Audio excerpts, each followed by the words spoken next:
6월 15일 수요 기도회를 시작하겠습니다. 찬송가 338장입니다.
하나님 아버지, 오늘 하루도 우리와 함께 해주셔서 감사를 드립니다.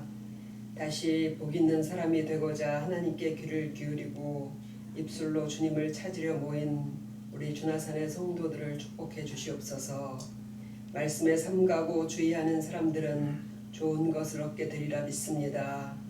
오늘도 우리의 마음을 산란하게 하는 모든 세상 일들을 내려놓고 주님의 발 아래 앉았던 마리아처럼 주님께 집중하게 도와주시옵소서. 말씀으로 마음의 모든 어두움과 근심이 물러가게 하시고 기도로 우리의 영이 더욱 건건해지는 이 시간 되게 해주시길 간절히 원하오며 우리 주 예수 그리스도의 이름으로 기도하옵나이다. 아멘. 오늘은 오늘 날짜 매일 성경으로 먼저 말씀을 나누겠습니다. 사무엘상 24장 4절부터 7절까지 말씀입니다. 사무엘상 24장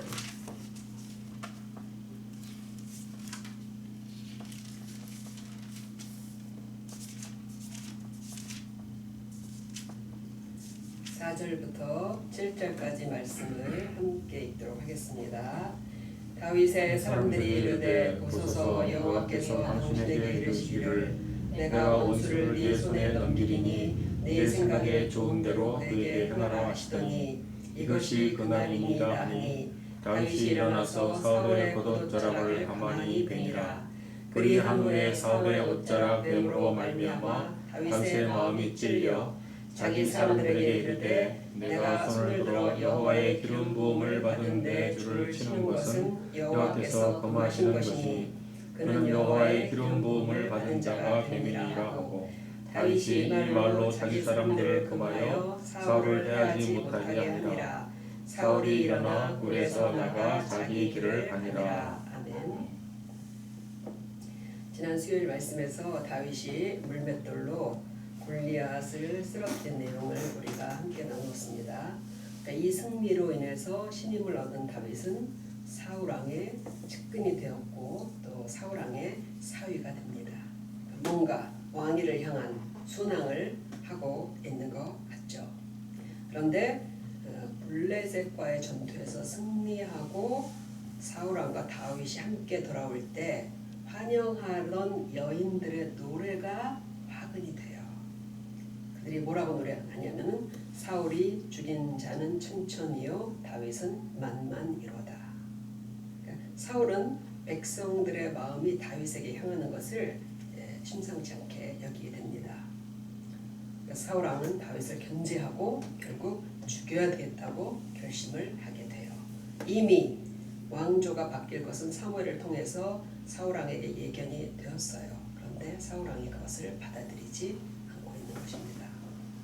다윗은 사울의 아들 요나단의 도움으로 그 손에서 벗어나서 기약 없는 광야의 도망자 신세가 되게 되는 거예요. 그런데 다윗이 광야에 있는 그 아둘람 굴로 피신했다는 소문을 듣고 사람들이 다윗을 찾아 몰려오기 시작했습니다. 그 수가 점점 불어나서 600명 가량 되었다고 성경이 이렇게 기록을 해요. 다윗은 지금 이들의 우두머리가 된 것이에요. 그러니까 성경은 그들이 누구인지를 이렇게 밝힙니다. 23장 2절을 보면 환난당한 모든 자와 빚진 모든 자와 마음이 원통한 자가 다 그에게로 모였고 그는 그들의 우두머리가 되었는데 왕으로 기름 부음을 받았지만 불쌍한 자들의 왕이 먼저 된 것이죠. 지금 도망하는 처지의 다윗에게 도움이 될 사람은 한 사람도 없는 거예요. 그들을 먹여 살릴 일까지도 짊어지게 된 것입니다. 우리에게 주신 일이나 사람이나 때로는 도움이 되기는커녕 짐이 된다고 느껴질 때가 있죠. 하나님이 주신 것은 설령 짐이라 할지라도 잘 지고 가야 합니다. 그 모든 것은 하나님께서 나를 위해 설계하신 인생이기 때문이에요. 세상 모든 일이 그렇지만 하나님이 우리 인생을 인도하실 때도 처음부터 번듯한 완성품을 주시지 않으십니다. 지금은 다윗에게 이런 무기력한 사람들만 몰려들었지만 성경은 이걸 좀 보란 듯이 흥미로운 사실을 기록으로 남기고 있어요. 역대상 11장을 보면요. 왕위에 오른 다윗에게 충성을 다하는 다윗의 용사들의 명단을 무려 2장에 걸쳐서 빽빽히 열거해요. 오늘 다윗을 따르는 것은 이런 무명의 약자들이지만 왕위에 오른 다윗에게 보내주신 용사들은 창 하나로 300명을 죽일 만한 그런 용사들이었다고 해요. 그 쟁쟁한 용사들의 명단을 다 기록한 다음에 마치고 이렇게 덧붙여요. 그때 사람이 날마다 다윗에게로 돌아와서 돕고자 하매 큰 군대를 이루어 하나님의 군대와 같았더라. 우리가 지금에 나와 내 가정과 내 일터와 이런 모든 것들이 짐이 되고 현재의 환경이 실망스럽다 해도 절대로 낙담하시지 마시기 바랍니다. 만일 다윗이 그 600명의 짐이 무거워서 실어서 벗어 던졌다면 지금의 다윗 왕의 역사는 있을 수가 없었던 것이죠. 그러니까 부담되는 상황들도 주님이 내게 주시는 짐이라고 생각하고 우리가 현재 모든 상황들을 잘 감당하면 반드시 그 과정이 나를 연단하고 그 결과로 우리는 지금보다 훨씬 더 좋은 것을 얻게 될 것입니다. 아멘. 오늘 본문은 다윗의 은신처 중에서 엔게디라는 황무지에서 일어난 일이에요. 저도 이스라엘을 갔을 때 엔게디 광야를 가보았는데 그 지형이 좀 특이하더라고요. 그게 이렇게 위에 있어요. 절벽 위에 높은 지형인데 특수한 지형이고 거기에는 그 자연 동굴들이 많이 있더라고요. 그러니까 그 동굴들 중에 지금 다윗이 지금 은신처를 두고 있는 것입니다. 그런데 사울 왕이 거기까지 군인 3,000명을 데리고 추격을 해온 것이에요. 그러니까 다윗이 얼마나 두려워 떨었겠어요. 그런데 우리가 오늘 읽은 본문처럼 예기치 않던 일이 발생을 합니다. 그건 뭐냐면 사울이 발을 가리기 위해, 옛날 성경에는 발을 가리기 위해라고 돼 있었죠. 근데 지금은 그렇게 안 나오고 이제 뒤를 보기 위해, 그러니까 용변을 보기 위해서 동굴 안으로 들어오게 됐다는 거예요. 그런데 공교롭게도 그 동굴의 깊숙한 곳이 하필 다윗과 다윗의 사람들의 은신처였다는 거예요. 그러니까 사울 왕은 용변을 보고 나서 광야 행군의 피곤함 때문인지 깜빡 잠이 들었던 것 같아요. 그러니까 이 상황이 너무 우습지 않아요? 그러니까 이걸 바라보는 다윗이 어떤 생각을 가졌겠어요? 내가 그렇게 두려워하던 사울 왕이, 그렇지, 먹으면 배설해야 하고, 그리고 피곤하면 잠이 들어 자기 목숨 하나 건사하지 못할 그런 인간일 뿐이지, 그런 본질을 다윗 왕이 물끄러미 바라보았을 것 같아요. 그러니까 다윗은 내가 사람을 두려워하지 않으리라고 시편에서 노래를 하는 것입니다. 한편 부하들은 흥분해서 이것이 하나님이 주신 절호의 기회라고 사울을 죽이라고 재촉합니다. 4절에 보소서, 여호와께서 원수를 네 손에 넘겨주겠다고 하셨는데 오늘이 바로 그날입니다. 다윗의 마음이 순간 얼마나 복잡했을까요? 하나님이 내게 주신 기회일까? 오늘로 도망자 인생을 끝낼 수도 있는데 더 바랄 것도 없이 집으로 돌아가 편히만 살 수 있다면. 그러나 다윗은 왕 위에 오르는 게 결코 피를 부르는 무력으로가 아님을 잘 알고 있었어요. 이스라엘은 하나님이 통치하시는 신정 국가잖아요. 하나님이 기름부어 왕으로 삼은 사울을 죽여서 왕이 되는 것은 분명히 하나님 뜻이 아닌 걸 다윗이 알고 있는 거예요. 때로 이것이 웬 기회냐라고 생각했던 일들이 큰 실패로 이어지는 것을 우리는 경험하잖아요. 그죠? 사람의 조언을 들을 때도 우리가 주의를 해야 하는 것입니다. 다윗은 그 짧은 시간에 이것이 기회인지 아니면 또 다른 위기인지 판단을 한 것이에요. 이것이 우리가 말씀을 늘 읽고 묵상하고 기도하면서 하나님의 뜻이 완전히 내 마음에 각인되도록 살아야 하는 이유인 거예요. 순간적으로 우리가 선택해야 되는 모든 일이 있을 때 그런 것들이 우리의 판단 기준을 분명하게 해주는 것입니다. 결국 사울을 죽이지 않고 다윗은 사울의 겉옷자락을 가만히 베어냈다고 돼 있어요. 5절을 보면 겉옷자락을 베어낸 다음에 그리한 후에 사울의 옷자락을 뱀으로 말미암아 다윗의 마음이 찔려. 그러니까 여기서 다윗의 마음이 찔렸다는 의외의 설명이 붙어 있어요. 그러니까 옷자락을 베놓고도 다윗이 마음이 찔렸다는 거예요. 그러니까 다윗이 마음에 뭔가 뜨끔하고 찔렸다는 것은 그렇게 하는 순간 아마 사울이 이런 생각을 했던 것 같아요. 사울이 이제는 내 손아귀에 들어있고 내 마음대로 할 수 있는 처지가 되었다라는 생각이 그런 마음이 들었을 것 같아요. 근데 그런 마음이 뜨끔한 거예요. 그러니까 그 순간에. 그러니까 신앙이 성숙해진다는 것은 그런 것 같습니다. 나의 별 정말 사소한 말투나 그 다음에 생각에서도 마음이 찔리는 거예요. 우리의 양심이 굉장히 민감해지는 것입니다. 그걸 통해서 우리는 내가 죄인이라는 걸 또 확인하며 예수님의 대속의 의미를 잊지 않고 그래서 항상 감사할 수 있게 되는 것입니다. 그러니까 하나님은 절호의 위기로 위장한 이 사건을 통해서 다윗의 마음이 어떤지를 시험해 보셨을 것 같아요. 하나님은 우리가 어떤 결정을 할지 우리 마음을 다 이미 알고 계십니다. 그럼에도 불구하고 하나님께서 우리를 테스트하시는 것은 하나님이 알자고 하시는 게 아니에요. 그것은 우리에게 너 자신을 알라. 그것입니다. 우리의 실패는 나도 모르고 있던 나를 드러나게 하셔서 내가 죄인임을 알게 하시기 위함입니다. 신약 성경에서는 바울만큼 죄인이 없는 것 같아요. 바울만큼 자기 죄를 철저히 깨닫고 그렇게 고백하는 사람은 없을 거예요. 구약 성경에서는 단연코 다윗입니다. 시편을 보면 다윗은 자기가 모태로부터 죄인이었다며 회개하고 항상 그런 하나님 앞에 죄를 고백하며 그런 자기를 구원하신 하나님께 감사를 합니다. 우리의 오늘 하루가 죄로 인해 불편하셨기를 바랍니다. 그 불편한 마음을 오늘 하나님 앞에 회개할 때 통회하는 마음에 함께 하시는 하나님의 은혜가 우리에게 충만히 임하여 주실 것입니다. 그러면 만일 다윗이 그때 사울의 목을 베었다면 결과는 어떻게 되었을까요? 그날 사울왕을 죽였다고 해서 다윗이 수월하게 왕위에 오르지 못합니다. 한 나라의 왕권이 그렇게 가게 하나 인수받듯 쉽게 될 일이 아니죠.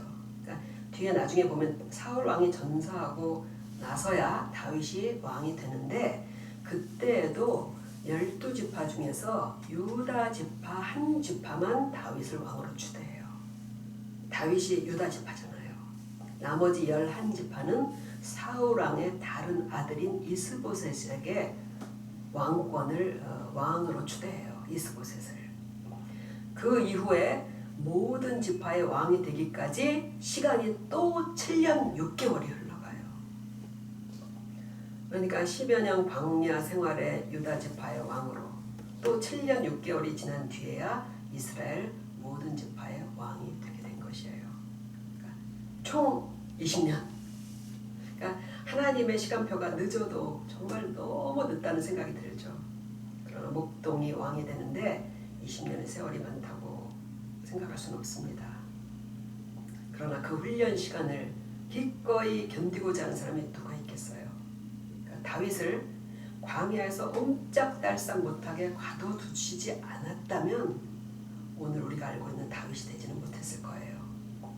우리를 때로 혹독한 환경 속에 두시고 사방이 막혀 꼼짝할 수 없게 두시는 이유는 그렇지 않으면 아무도 하나님의 교육을 받겠다고 그렇게 할 사람이 없어요. 다 튀어나갈 거예요.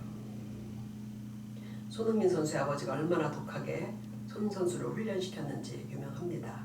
일예로 그 드래프트라는 게 있잖아요. 축구에 무릎과 발에서 공을 떨어뜨리지 않고 공을 다루는 이 드래프트를 3시간이 넘게 시켰다고 그래요. 그러니까 그 발이 공중에서 3시간을 버틴다는 게 이해가 됩니까? 그 아버지는 손흥민 선수가 월드 클래스도 아니고 그렇게 될 수 없다고 단호히 말하더라고요. 그럼에도 불구하고 그렇게 고된 훈련을 시켰던 이유는 아들이 평생 행복하게 축구를 할 수 있게 하기 위해서라고 합니다. 실력이 없는데 어떻게 행복하게 축구를 하겠어요? 우리가 차원이 다른 신앙의 행복을 누리기 위해서는 하나님의 호된 훈련이 필요한 것입니다. 하나님이 꼭 버릇을 고쳐놓거나 한 단계 성장시키실 때는 우리는 그 조성하신 환경에서 벗어나지 못해요. 내 힘으로 버둥대도 그 환경에서 벗어날 수 없다면 그것은 바로 하나님이 짜놓으신 훈련소라고 알고 계시면 됩니다. 사울이 그렇게 다윗을 추격하고 죽음의 공포를 느꼈지만 하나님은 다윗을 넘겨주시지 않으셨어요. 아무리 혹독한 시련이라고 해도 우리를 죽게 두시지는 않는 것입니다. 우리가 그런 환경과 상황 가운데 있을 때 이런 사실을 잘 기억하시고 더디더라도 하나님의 시간표에 따라서 인내하시고 인내 좋은 결실을 맺게 되시길 축복드립니다. 마지막으로 다윗은요 특별한 특별한 예표가 되는 삶인 거 아시죠? 그러니까 다윗의 자손으로 오실 예수 그리스도의 모습을 반영하는 삶이 다윗의 삶이에요. 그래서 다윗이 목동이었던 것도 목자가 되시는 예수님을 예표하기 위해서예요. 그러니까 이 이스라엘 사람들은 다윗의 자손으로 오실 구원자를 기다렸어요. 메시아를. 그런데 그 메시아를 기다릴 때 당연히 누구의 이미지를 떠올리겠어요? 다윗 왕의 이미지를 떠올리는 거예요.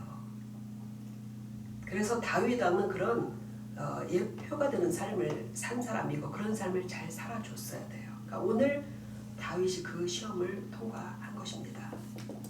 만약에 다윗이 무력으로 왕이 되었다면 다윗의 후손이 예수님께서 예루살렘에 이제 온 인류의 왕이 돼서 입성하실 때 어린 나귀를 타고 올라오시잖아요. 어린 나귀를 타고 백마가 아니라, 그리고 무력을 통해서가 아니라 스스로를 내주심으로써 온 세상의 왕이 되신 예수님의 그런 예표의 삶을 다윗이 오늘도 성공적으로 살아낸 것입니다. 우리에게도 그런 사명이 있다고 생각합니다. 우리에게도 예수님의 모습을 보여주는 삶이 되어야 되겠다고 우리는 생각을 해야 되는 거예요. 그러니까 사람들이 우리를 살펴보며 과연 하나님이 계신지 아닌지를 가늠하고 있다는 것입니다. 우리를 통하여 우리가 믿는 예수님은 어떤 분이신지를 그것을 살펴보고 있다는 것이에요. 오늘 다윗이 이런 누구든지 사실은 이런 상황에서 피 없이 권력을 잡을 수는 없잖아요.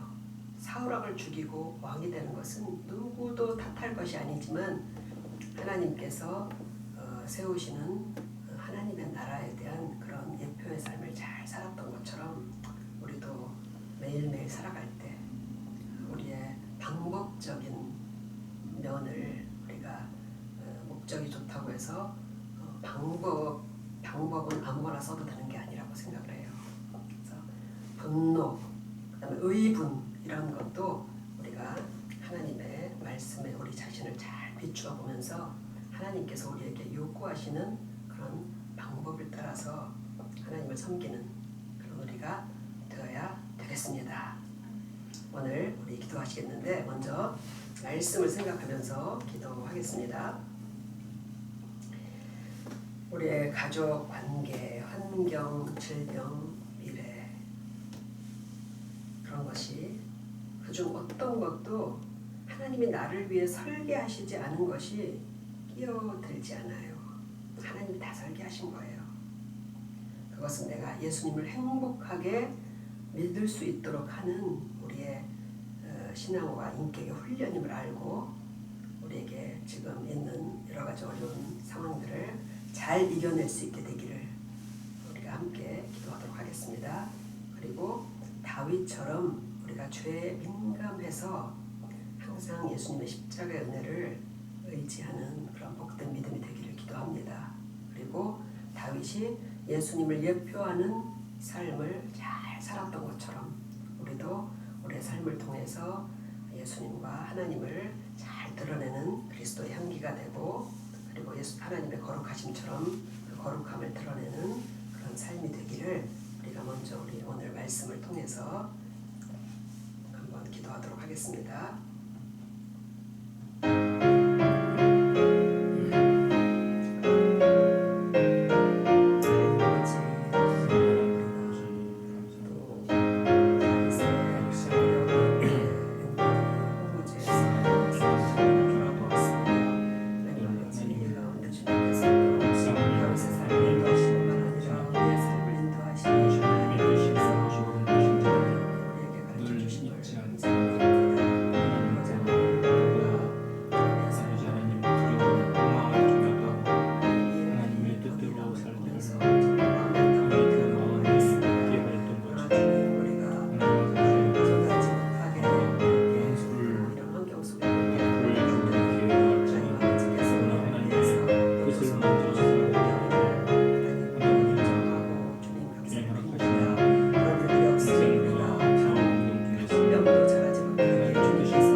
하나님께서 십자가에서 돌아가신 게 속에 그리스도의 빛을 보이게 하여 주시옵소서. 믿습니다. 하나님의 아버지 화평을 우리 주님의 생명을 하나님의 구원이 이루며 너희의 의에 즐거움을 깊이 받은 깨닫기 자들이 위해서 성령의 말씀에 하나님의 따라 주의가 우리의 되시는 모든 주여와 주님의 성품을 하나님의 말씀을 더 주님 깊이 앞에서 깨닫게 해주시고 날마다 예수님의 뜻을 더 알아가게 하시고 하나님께서 하신 하게 되는 그런 모든 은혜를 주님께서 갚아 주시기를 사역 중에 하나님 기뻐하시는 오늘 이 말씀을 통해서 누구나 하나님 하나님 인도해 성을 주시옵소서. 주기를 하나님 우리가 왕이 될 수 있는 그런 처지에 있는 다윗이 하나님의 뜻을 분별하여서 하나님의 시험을 잘 이기는 것을 우리가 보았습니다. 우리 삶에서도 다윗처럼 다윗이 또 조상으로서 삶을 살았듯이 우리가 믿는 하나님이 어떤 분이신지 우리가 다른 예수의 속에서 어떤 분이신지 우리의 삶을 통해서 하나님 증거할 수 있는 그런 삶을 살아주시고 하나님 아버지께서 더하시고 더욱더 힘써서 그런 삶을 살아가는 모두가 될 수 있도록 하나님 인도하여 주시옵소서. 우리 공동기도 제목입니다. 우리나라를 위해서 기도합니다.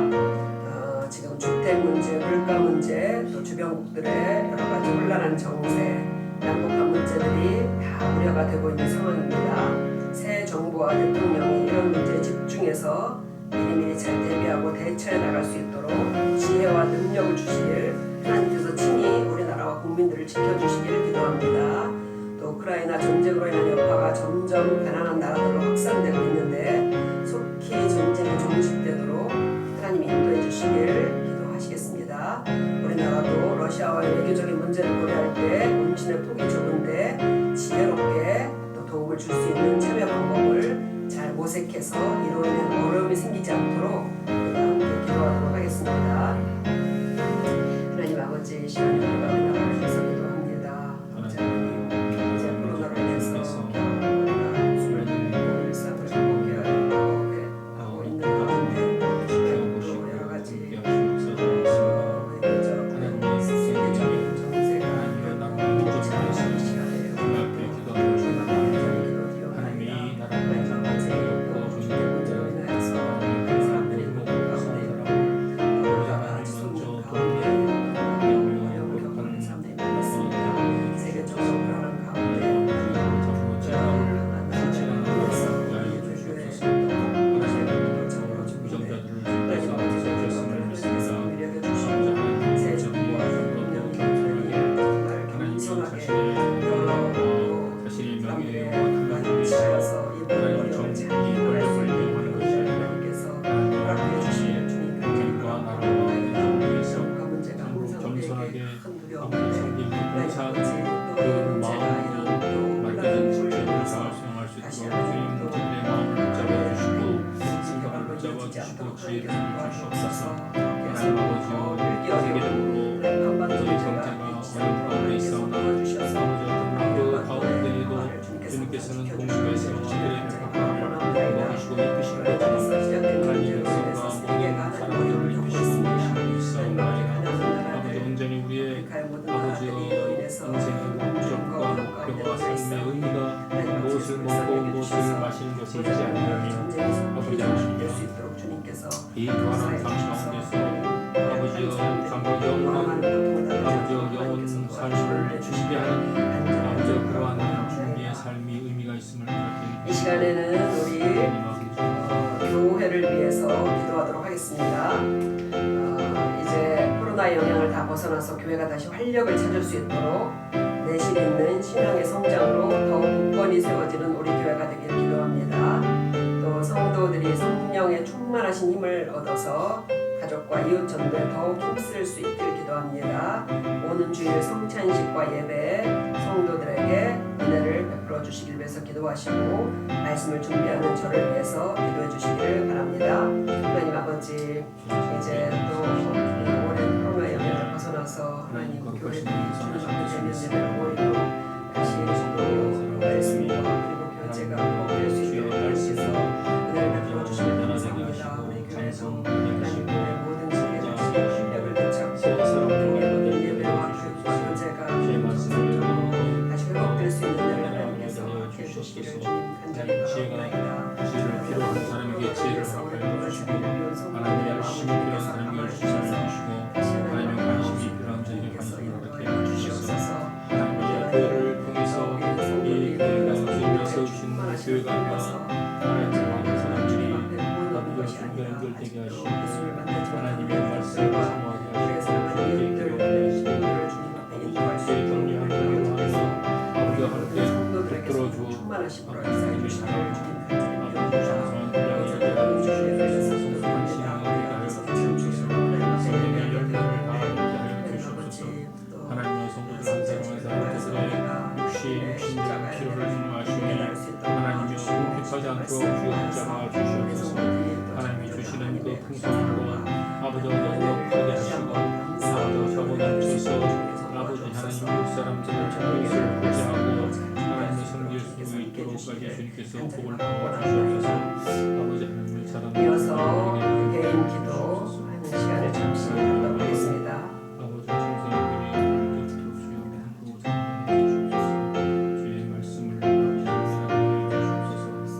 하나님의 사랑을 주시옵소서. 예배를 전하게 주시옵소서. 하나님 아버지 세상에 아버지와 상대시 어떤 의미가 있는지 아버지 무슨 목적이 있는지 왜 살아야 되는지 무엇으로 살아야 되는지 하나님 어릴 때부터 기도해 주시옵소서. 세상의 지혜와 세상의 재물과 아버지 세상의 명예를 쫓는 것이 하나님 거짓고 아버지 하나님 파멸의 근본으로 아버지 쌓일 수 있다는 것을 알게 하여 주시옵소서. 하나님 세상을 아버지와 바르게 볼 수 있는 눈을 허락하여 주시고 분별하게 하여 주시옵소서. 마귀의 유혹에는 하지 않게 주시옵소서. 성령께서 저희의 눈을 밝혀주시고 아버지 저희에게 저희의 지혜를 주시옵소서. 아버지 내 입술을 통하여 하나님의 성하니 하나님이 있고 아버지 은혜를 주께서 붙들어 주시고 하나님을 베풀어 주시옵소서. 하나님의 은혜를 더하여 주시옵소서. 하나님 주님을 찾고 구하여 주시옵소서. 아버지 성도들 한 사람 한 사람 주님께서 그들의 아버지 마음의 생각과 저들이 처한 환경과 처지와 아버지 저들의 아버지 미래를 다 알고 계시니 하나님의 저들이고 하나님의 믿음 안에서 주님의 은혜 안에서 하나님 복된 저들까지 보게 아버지와 그함이 되게 하시고 그 복을 받게 하여 주시옵소서. 복된 삶을 살게 하여 주시옵소서. 하나님 아버지, 오늘은 우리가 또 다윗의 가장 어려운 광야 생활 중에서 또 한 부분을 함께 말씀을 나누었습니다. 우리의 삶이 또 돌이켜보건대 늘 광야와 같고 또 언제 우리의 모든 상황들이 좋아질지 정말 답답하고 또 암담한 그런 때가 많이 있습니다. 아버지, 오늘 말씀을 통해서 하나님께서 정말 다윗을 귀하게 또 하시기 위해서 20년이라는 긴 세월을 주님께서 또 훈련하시고 연단하신 것은 하나님 누구보다 다윗 자신을 위함이고 하나님 나라를 위한 것임을 우리가 나누었습니다. 우리에게 있는 여러 가지 어려움과 또 이런 삶들이 결국은 우리를 주님 더 행복하게 예수님을 따를 수 있는 제자로 만드시기 위한 하나님의 성실하심이람을 임을 우리가 잘 기억할 수 있게 주님 인도하여 주옵소서. 우리도 다윗처럼 또 주님을 잘 따름으로써 우리의 삶을 통해서 예수님을 증거하고 하나님을 드러낼 수 있는 그런 주님의 복된 성도들이 다 되도록 우리를 더욱더 믿음으로 강하게 붙들어 주시옵소서. 감사드리오며 우리 주 예수 그리스도의 이름으로 기도하옵나이다.